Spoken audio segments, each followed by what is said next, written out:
na mwelekeo wa chama chetu kuanzia sasa. Maswali ya kujiuliza sisi wote kama Watanzania na nyie waandishi wa habari: je, tumekubaliana na mfumo wa vyama vingi katika nchi yetu? Swali hilo linajibiwa na katiba yetu kwamba ni ndio. Ibara ya 3 inasema Jamhuri ya Muungano ni nchi ya kidemokrasia na ya kijamaa isiyokuwa na dini, yenye kufuata mfumo wa vyama vingi vya siasa. Hiyo ni katiba hii hapa ya mwaka 77 ambayo Rais Samia na wengine wote wanapapoti kuapa kuilinda. Sasa kama nchi yetu ni nchi ya kidemokrasia ya vyama vingi, kwa nini Chadema tunafanyiwa haya tunayofanyiwa? Kwa nini chini ya utawala wa Rais Samia ameattempt actually, kwanza watu wengi sana wa kwetu wameuawa, wamepotea. Tunazungumza leo kijana mdogo kabisa Deusdedit Soka, hatujui alipo, miezi mingi imepita. Tunazungumza saizi Bwana Kipanya, kiongozi wetu kutoka kule Sumbawanga, julikane alipo. Wakina Mrai na wengine wengi wamepotea chini ya utawala huu, na hawajapotea kwa sababu ni wahalifu. Wamepotea kwa sababu misimamo yao ya kisiasa ambayo wako guaranteed na katiba haifanani na CCM. Wana msimamo tofauti na CCM kuhusu masuala ya uendeshaji wa nchi yetu. Hawaamini katika CCM ambayo imekuwa madarakani kwa miaka 63, imeharibu nchi, imegawa rasilimali zetu kwa Wachina na Waarabu na Wazungu, watu wetu wanateseka. Wanafikiri kupitia Chadema wanaweza kufungua mlango wa serikali itakaowajibika, itakaorudisha rasilimali kwenye mikono ya kwao ya wananchi, itakaofanya vijana wetu wapate shughuli za kufanya. Hilo linageuka kuwa kosa la kuwapoteza na kuwaua. Matukio yaliyotokea jana yanasikitisha sana.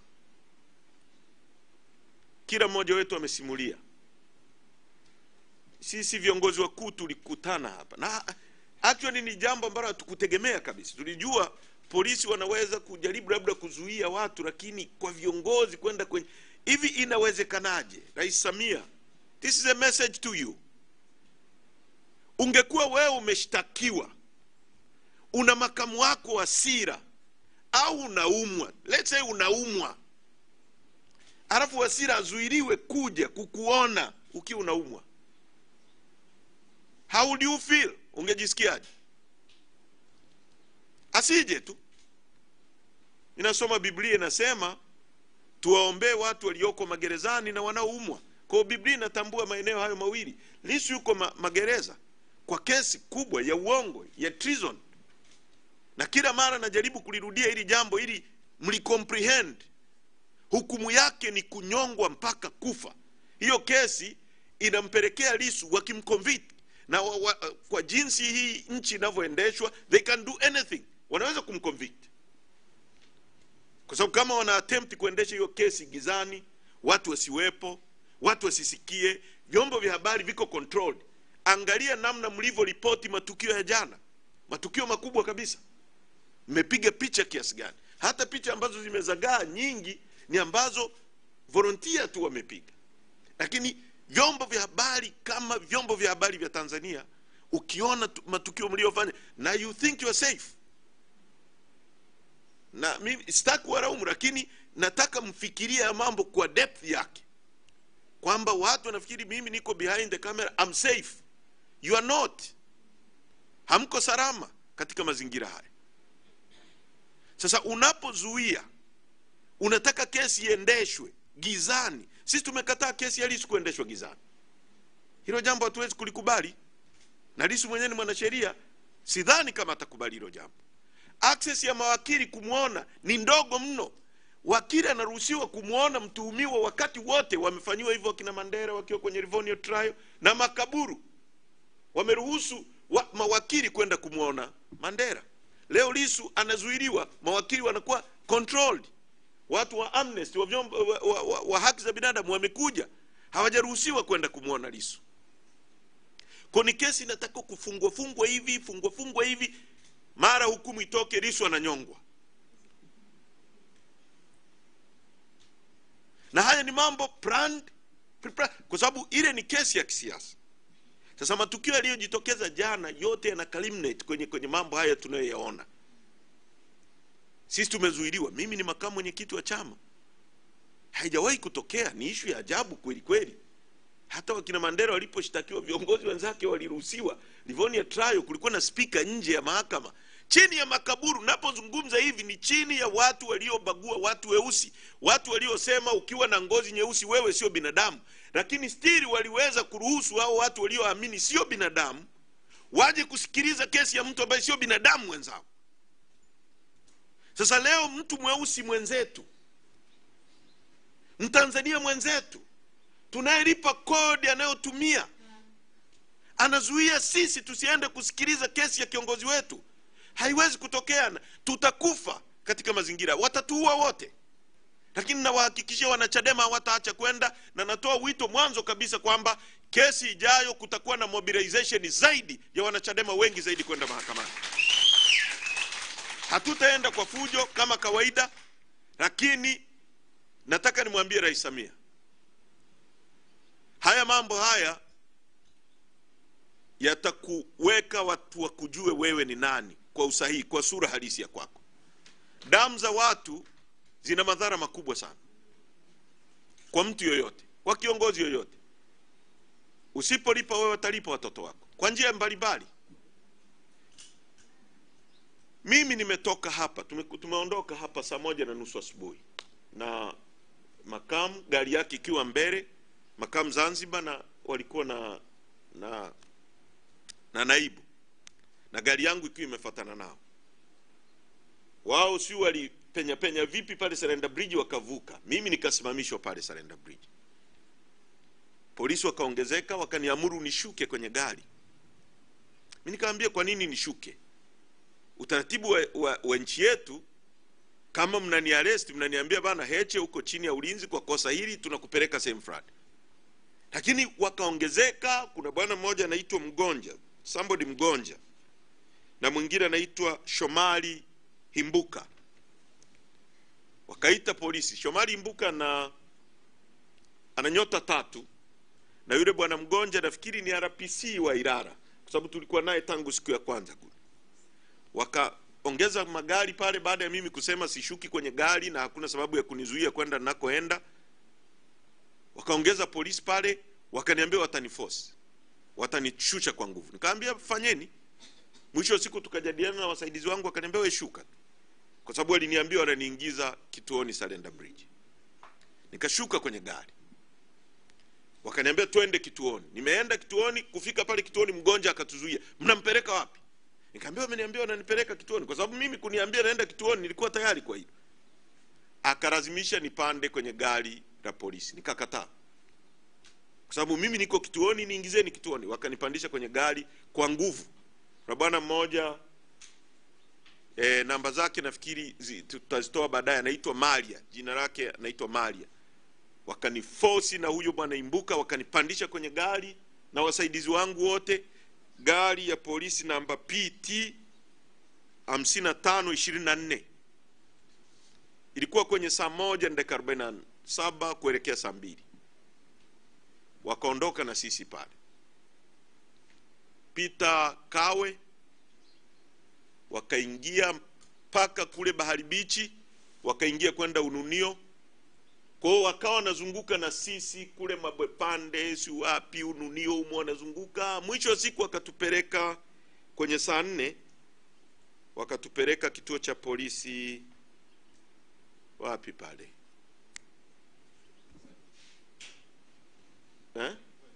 Mbweni, yes. Lakini hatukuingia kituo cha polisi. wakapaki pale. Kuna msikiti kama mita 100 kutoka kituo cha polisi. Kituo cha polisi unakiona, lakini mita 100 wakapaki, kuna mti pale. Tukasimama pale, tunauliza hapa tunafanya nini? Asema subiri. Hatujanywa chai, hatujafanya nini. Tumekaa pale mpaka kwenye saa 5. Ikaja gari ya polisi, gari nyingine inaonekana ina namba za kiraia, T101 DTX, Land Cruiser hizi hard top ambayo ina rangi ya silver. Wakatuamuru tushuke sasa tuingie kwenye ile gari ya polisi, kwa sababu tulishazunguka sana pale Ununio, kule baharini kule, si mtawa hali api, si mtawa nani Shairoz Banji, si mtawa nani, si Obama Street. Wanatutembeza tu mle ndani kwenye majumba, tunatokea huku na wananchi walikuwa wanaona muda wote. Tunazunguka, mara tunazunguka barabara hiyo hata mara 6 mara 7 tunaenda kutokea huko. Tuenda tukapaki pale, ikaja hiyo gari DTX, wakatuambia tushuke tuingie mle. Tukagoma, tukaambia hatuwezi kuingia hapa, tupelekeni kituo cha polisi. Wakasema mkicheza hapa tutawaueni, shukeni. Na ni gari na namba za kiraia. Tukashushwa pale kwa nguvu, tukaingizwa kwenye ile gari. Mle kulikuwa na askari wengine wawili, wamevaa, sijui kama ni askari, wamevaa nguo za kiraia na wana bunduki, na mmoja amevaa nani kofia kichwani, ana nguo za kiraia. Tulipoingizwa humo tena gari ile kaondolewa pale. Metembea tukapita huko Mbweni, tukaja tukafikishwa hapo Masaki karibu na Pantaleo pale. Kuna kakituo ka polisi pale. Tukafikiri wanatuingiza mle. Wakarudisha gari wakaipaki kwa nyuma, na ile gari nyingine PT namba ngapi alikuwemo RCO ambaye alikuja sasa na ile gari nyingine. RCO alijitambulisha kama RCO wa Ilala. Ikaji kapaki mbele yetu ikablock. Sasa baada ya ile mazingira na muda unaenda, imefika saa 7, wasaidizi wangu wakaanza kupiga kelele. Kwa nini mnatufanyia hapa? Mimi nitakiwa kumeza dawa, niliandikiwa dawa tangu saa 2 nimeomba, nitakiwa kumeza dawa saa 4. Hawajaruhusu niletewe dawa. Na hapo tukakutana pia na dereva wangu wamemwaresti. Kwa hiyo tumekaa pale, ilipotokea kelele ikabidi tena waondoe hiyo gari. Wakatuondoa, tukazunguka kama wameniambia wananipeleka nani hospitali, tukaenda kupaki Oysterbay. Sasa Oysterbay ile ya zamani, kwa huku kwenye kuna Limwembe, yale magari yakapaki pale, na tulikuwa tuna uwezo wa kuona, tukasikia wanasema Muliro. Kulikuwa na magari mawili meusi ambao tunaambiwa moja VX alikuwemo Muliro. Kaenda wakajadiliana naye, wakarudi. Wakasema bana, tunakupeleka nyumbani. Nyumbani ni wapi? Kaambia Sarasara. Wakawasha gari. Tumeondoka kama tunaenda Sarasara, inaelekea saa 10, saa 9 saa 10. Tumevuka njia ya kwenda Sarasara. Tumevuka nani ile nini ile Tegeta, tumevuka Wazo, tumevuka Boko, tuko sehemu inaitwa Bunju. Sasa tukaanza kuwauliza mnatupeleka wapi? Gari linaelekea huko. Nikawaambia watu wangu kwamba hao watu wana malengo mabaya, wanasubiri liwe giza watudhuru. Mmoja wa mlinzi wangu akashika steering, gari iko 120. Kwa hiyo tukaanza kuyumba, nikamwambia shikilia, kama ni kudondoka tufie humo kuliko kwenda kuuawa na watu tunaowalipa. Kwa hiyo ikatokea vurugu, gari kayumba, dereva yule alijitahidi, wakafanikiwa kusimamisha gari, na katika mazingira yale mlinzi wangu mmoja akafanikiwa kufungua mlango akaruka, na msaidizi wangu Mulimi akaruka kwa mlango wa nyuma. Kwa sababu pale ile panic ya gari kuyumba, na ile gari iliyokuwa mbele ya polisi ikawa imetuacha mita kadhaa, ambayo alikuwemo Chacha na dereva wangu.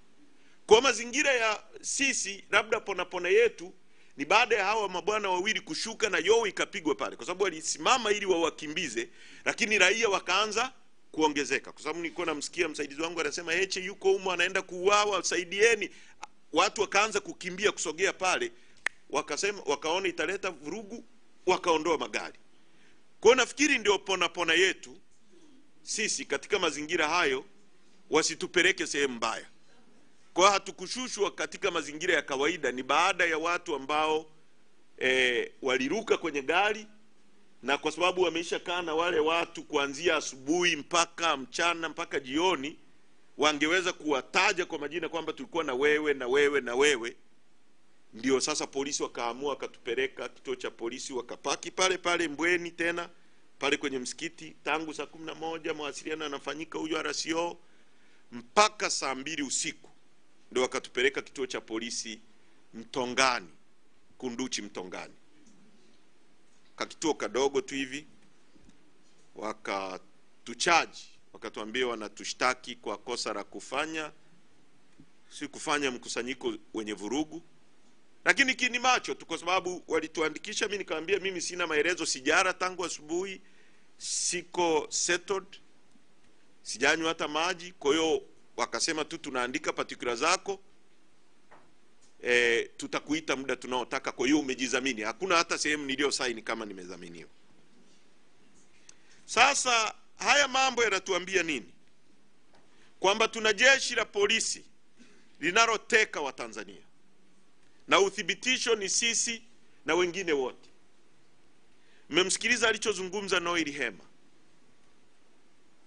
Pengine wa Tanzania mnachukulia haya mambo ni kawaida kwa sababu hayajakufika. Nilikuwa naongea asubuhi na mke wa rafiki yetu, mjumbe wa mkutano mkuu wa CCM, ndugu Daniel Chonchori, ambaye amepotea leo, ni siku ya 34. Yule mama ananiambia wakati wote Chadema mlipokuwa mnazungumza kuhusu watu kutekwa na kuuawa na nini, mimi nilikuwa naona ni vitu ambavyo sisi haviwezi kutufika. Pain nilionayo haielezeki. Aniambia wamehangaika kutafuta mtoto, lakini leo Mungu amewasaidia na baba yao hayupo. Sasa haya mambo ni kwa kila mtu. Ni kwangu leo, kwako kesho, kwa mwingine kesho kutu. Hakuna kosa lolote tulilofanya. Hakuna kosa kwa mujibu wa sheria yetu. Kwenda mahakamani kifungu cha 186 ni ruksa kabisa. Kwa nini watu wanaenda mahakamani kama hakuna nia ovu? Noeli afunguliwe mbwa wamshambulie. Matukio ya mbwa kushambulia binadamu ni matukio yamefanywa wakati wa kina Martin Luther wanapigania haki za watu weusi Marekani. Wazungu walikuwa wanafungulia mbwa wawangate watu weusi. Kuna picha zimekuwa captured na ni picha ambazo ni very iconic duniani. Watu weusi wanafukuziwa mbwa wawangate. Leo chini ya Rais Samia, serikali yake inafukuza mbwa wa polisi wamngate binadamu. Noeli anasema alipojaribu kujitetea dhidi ya mbwa, walikuwa tayari wamuue yeye, mbwa abaki. Kwamba nchi hii, Mtanzania, thamani yake ni ndogo kuliko mbwa. Chini ya Rais Samia, chini ya utawala wa Rais Samia. Nimewahi kukutana na watu ambao leo wako madarakani, rafiki zangu, wakanieleza mateso waliopitia chini ya utawala wa Magufuli, Rais Magufuli, wakiwa hata ndani ya CCM. Leo wako madarakani, wamejisahau, wanatumia hayo mateso kututesa sisi, kutesa wanachadema, kuumiza, kuteka watu, kupoteza watu. Noeli anafukuzishiwa mbwa. Haya ni mambo ambayo makaburu wa Afrika Kusini walifanya wakati wa Soweto. Wanafungua mbwa wawangate watoto wa shule. Sasa kwa kifupi, haya mambo hayazuii hata dakika moja quest yetu ya kutafuta mabadiliko katika nchi. Actually yanatuchochea. Tuna siku 93 ofisini Chadema hapa. Lissu yuko ndani. Sisi ambao tuko nje hatutarudi nyuma hata dakika moja. Kwa lolote ambalo tumepanga kama program ya chama, tutaisimamia to the dot. Tutaisimamia to the dot. Wanachadema wote poleni, jifuteni nguo, mapambano yaendelee.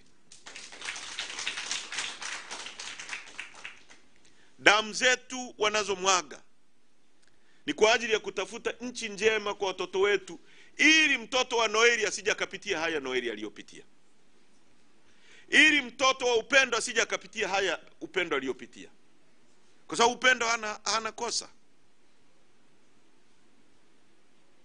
kwa sababu Noeli hana kosa. Kwenda mahakamani sio kosa.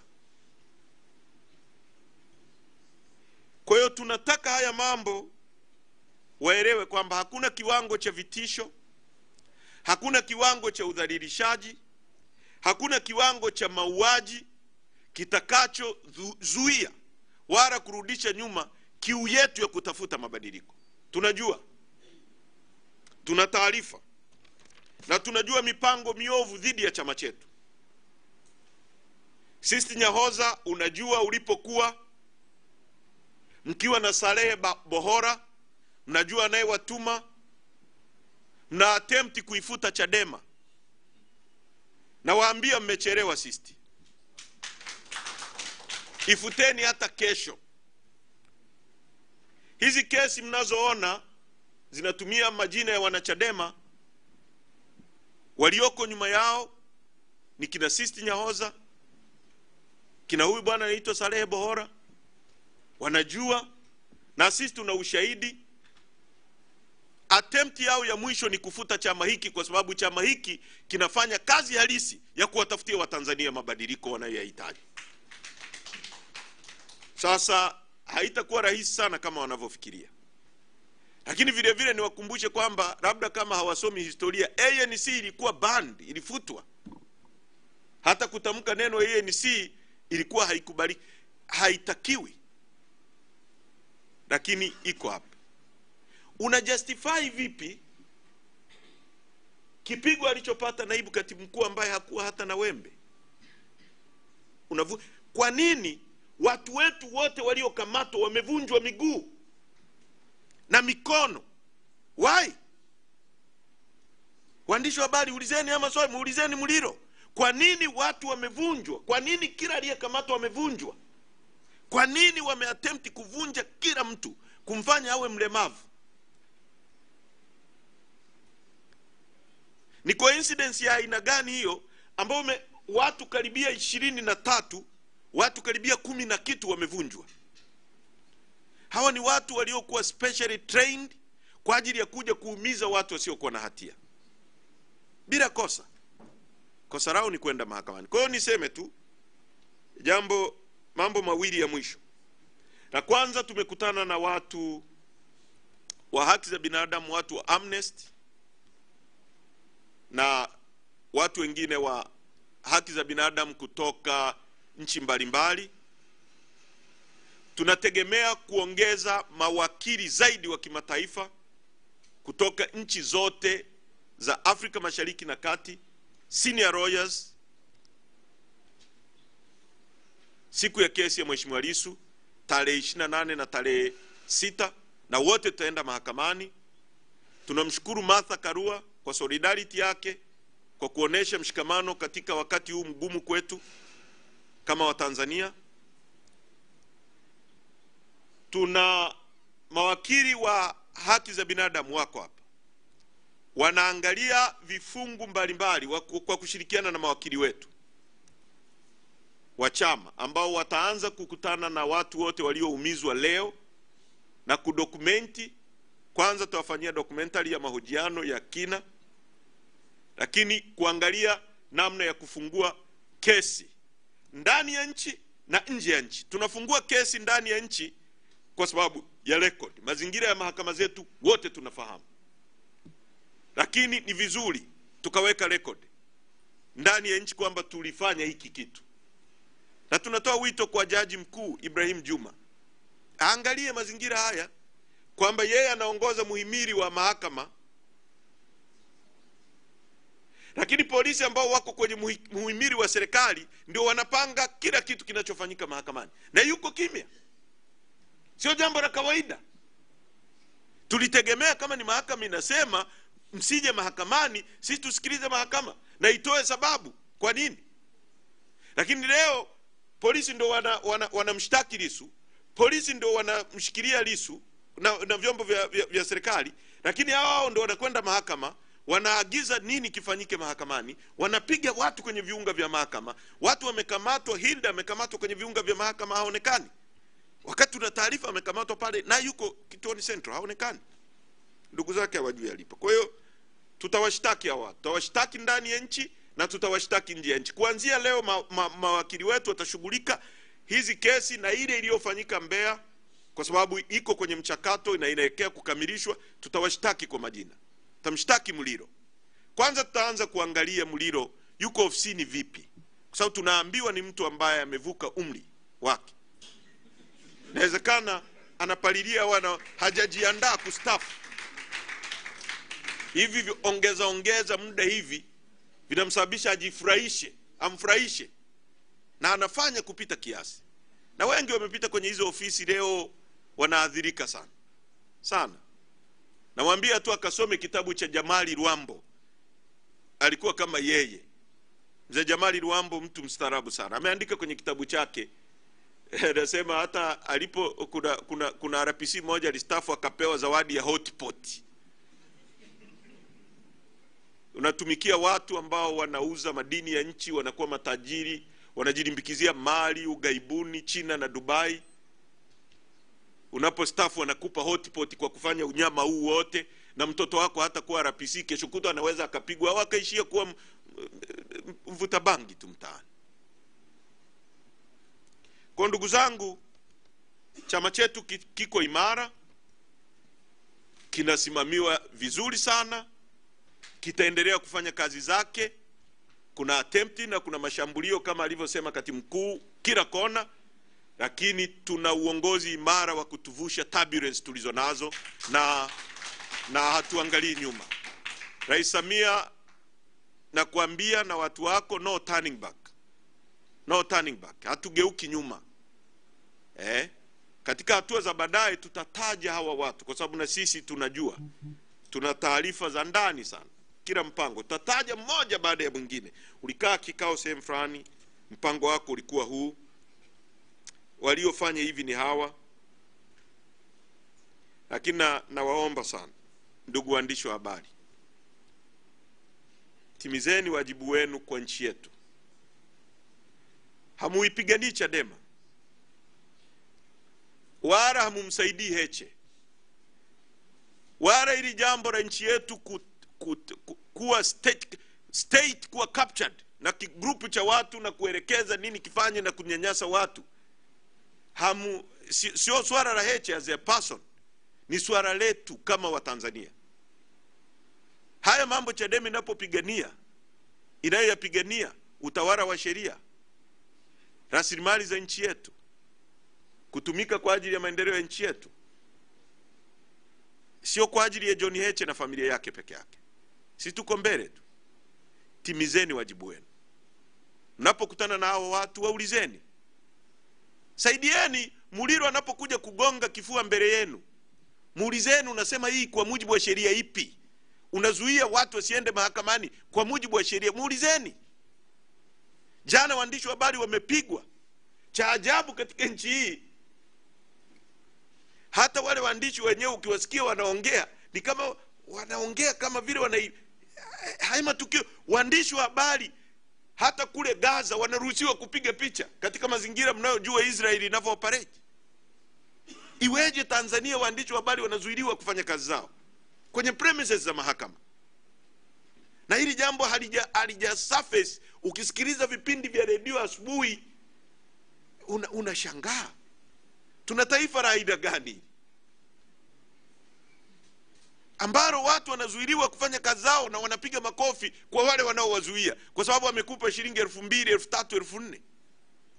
You can get more kama mazingira yatakuwa. Hakuna watu wanateseka hawapati maslahi wanaostahili kupata kwa professional kazi wanayofanya kama waandishi wa habari wa Tanzania, kwa sababu mazingira tulionayo yote haya yanatengeneza ujira kwa wananchi, kwa watu wanaofanya kazi serikalini, yanaseti hizo standard kwa makampuni binafsi. Ndio maana serikali haiwezi kusimamia makampuni ya walipe vizuri, kwa sababu tuna serikali sio jali watu. Serikali inayojali watu inajali watu kuanzia wanaofanya kazi kwenye idara zake lakini mpaka kwa wanaofanya kazi kwenye kampuni binafsi, kwa sababu ni watu wa nchi yako. Kwa hiyo ndugu zangu, ninawasihi, timizeni wajibu wenu. Andikeni mambo haya kwa uzito. Siwapangii nini muandike, lakini yapeni uzito unaostahili. Haya mambo ni mabaya. Watu 22 kati ya hao watu 10 na kitu wamevunjwa. Someni headline za magazeti. Katika mazingira ambao watu zaidi ya 10 na kitu wamevunjwa miguu na mikono. Katika mazingira ambayo mkurugenzi wetu